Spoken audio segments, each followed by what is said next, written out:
स्वागत करता हूं पचौरी एमएलटी के यूट्यूब चैनल पर। 2020-21 के और 21-22 के जो प्रैक्टिकल एग्जाम लगने वाले हैं उसके लिए मैंने कल आपको इन्फॉर्म कर दिया था। उसी को लेकर के आज वीडियो जो है आपको देखने को मिल रहा है। ठीक है, तो अपन स्टार्टिंग करेंगे 2020-21 के एग्जाम में क्या क्या प्रैक्टिकल एग्जाम में क्वेश्चंस आपसे सीट वाइवा और ग्रैंड वाइवा के अंदर पूछे जाएंगे। इसके अलावा कौन कौन से एक्सरसाइज हैं जो आपसे जो है एग्जाम में पूछे जा सकते हैं। ठीक है, तो आप लोग जो है अपने रिकॉर्ड्स वगैरह पूरे प्रिपेयर रखें और इसके अलावा रिकॉर्ड्स में जो भी चीज़ें आपने लिखी हैं वो पूरी तरीके से आप तैयार करके रखें। ठीक है, अपन बहुत ज़्यादा समय नहीं लेंगे, छोटा सा एक वीडियो मैंने बनाया है इसके लिए।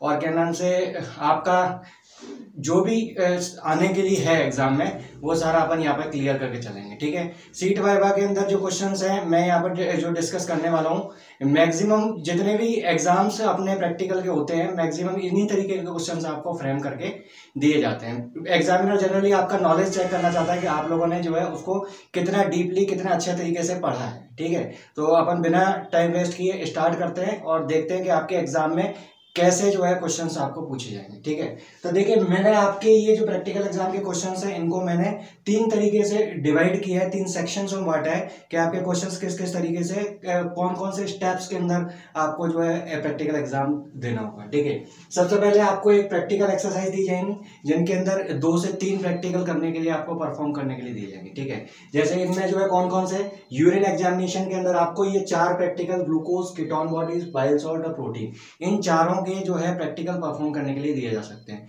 आपको कोई भी एक अननोन यूनिट का सॉल्यूशन दे दिया जाएगा और आपको उसमें डिटेक्ट करना होगा कि उसमें ग्लूकोज प्रेजेंट है या नहीं है, कीटोन बॉडीज प्रेजेंट है या नहीं है।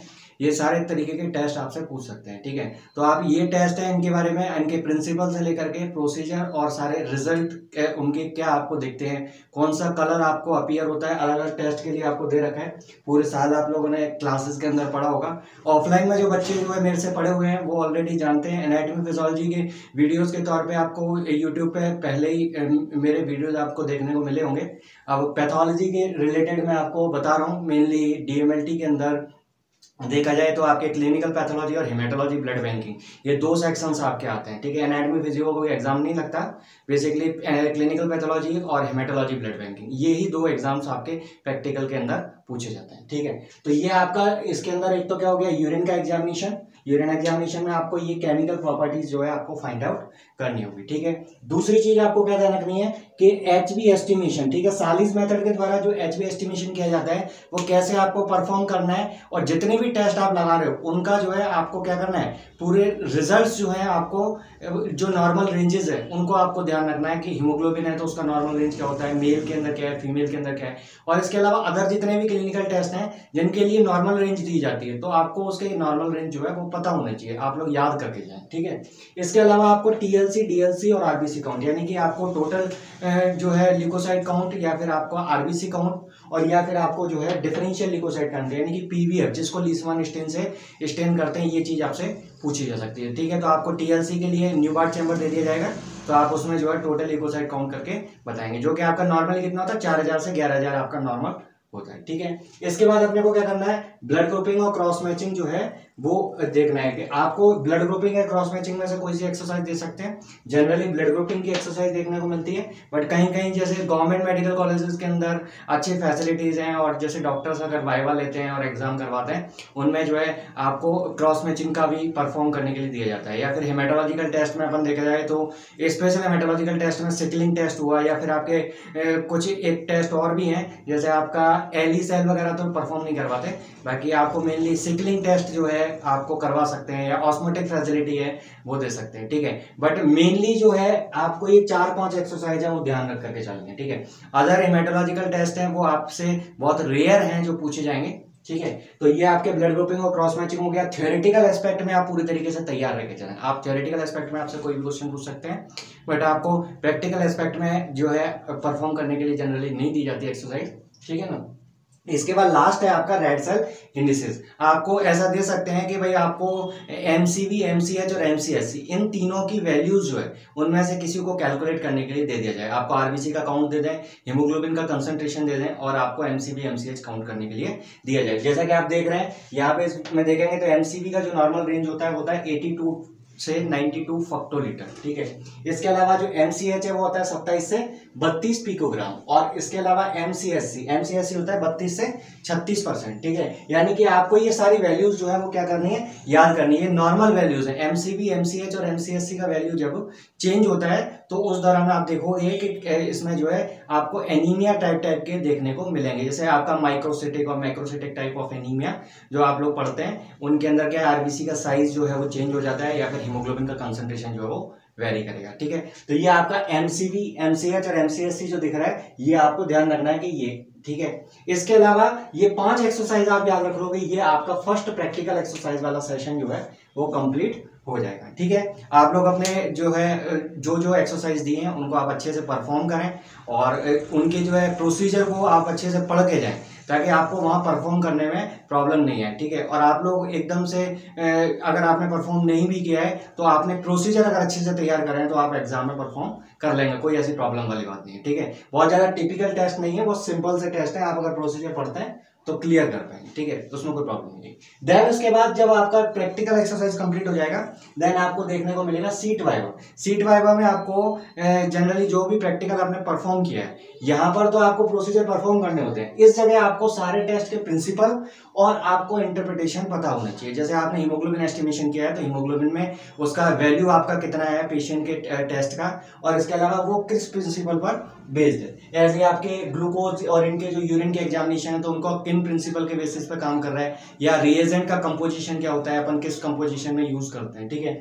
इसके अलावा आपको इनकी सारी नॉर्मल रेंजेस जो है वो ध्यान रखनी है, और लास्ट में आपको क्या करना पड़ेगा, प्रोसीजर और रिजल्ट जो है वो आपको पता होनी चाहिए। आपको पूछेगा कि ये टेस्ट किस तरीके से किया गया या कैसे परफॉर्म किया गया, इसका नॉर्मल वैल्यू क्या होता है, और इसके अलावा क्लिनिकल सिग्निफिकेंस, यानी कि किसी भी टेस्ट का क्लिनिकल सिग्निफिकेंस जो है वो क्या होता है, वो अपने को क्या करना है, ध्यान रखना है, ठीक है। तो ये अपने को सीट वाइवा के अंदर टेस्ट इंटरप्रिटेशन और प्रिंसिपल्स जो है पूछे जाएंगे, ठीक है।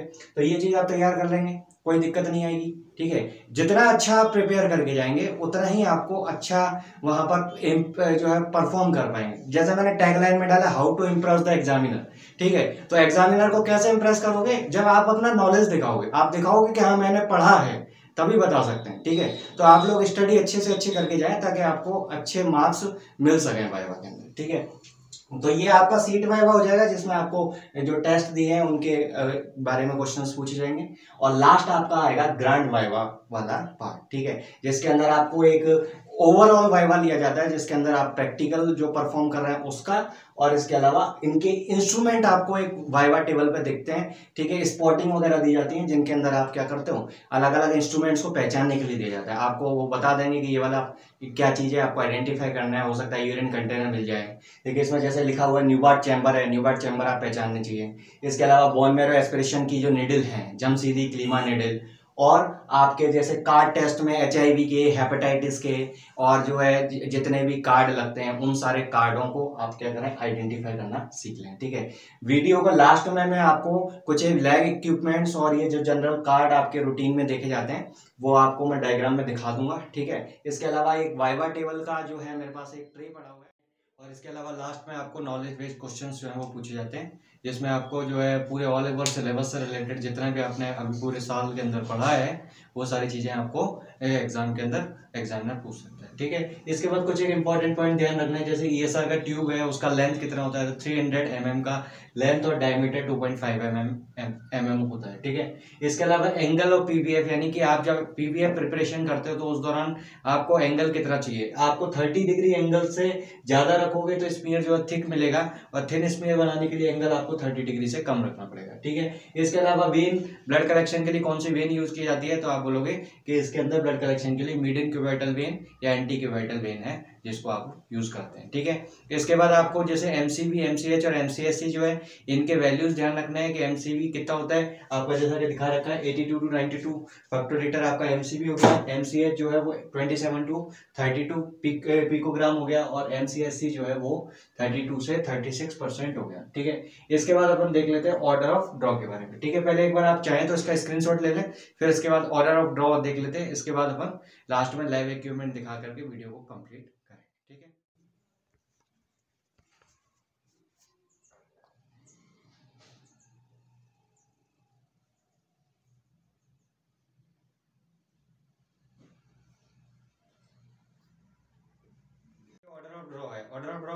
गया कि आपका जो ब्लड कलेक्शन आप कर रहे हो, तो ब्लड कलेक्शन में पहले आपको किस में सैंपल लेना है और उसके बाद दूसरे जो है कौन से वाइल को चूज करना है। तो देखिए सबसे पहले आप ब्लड कल्चर में लेते हो, देन उसके बाद आप कोगुलेशन के लिए, कोगुलेशन स्टडी के लिए सोडियम साइट्रेट जैसे पीटी वगैरह के लिए जो सैंपल लिया जाता है वो, देन उसके बाद आपका क्लॉट एक्टिवेटर यानी कि जो प्लेन वाइल आप यूज करते हो उसके अंदर, देन उसके बाद आपका लिथियम और सोडियम हेपेरेंट, और लास्ट में ईडीटीए के बाद सोडियम क्लोराइड वाइल के अंदर सैंपल लिया जाता है। तो ये आपका ऑर्डर ऑफ ड्रॉ है, ठीक है। अब अपन लैब इक्विपमेंट्स और उसके फोटोज एक बार देख लेते हैं और इसके बाद वीडियो कंप्लीट करते हैं। Thank you so much. Viva में आपको न्यूबर्ट चैम्बर और इसके अलावा ये जमशीदी निडल और इसके अलावा लैब इक्विपमेंट आपके जो ग्लासवेयर्स दिखा रखे हैं, इसके अलावा ये भी आपके बोन मैरो एस्पिरेशन निडल है, और ये आपके जो है ट्राइडॉट के HIV के कार्ड हैं।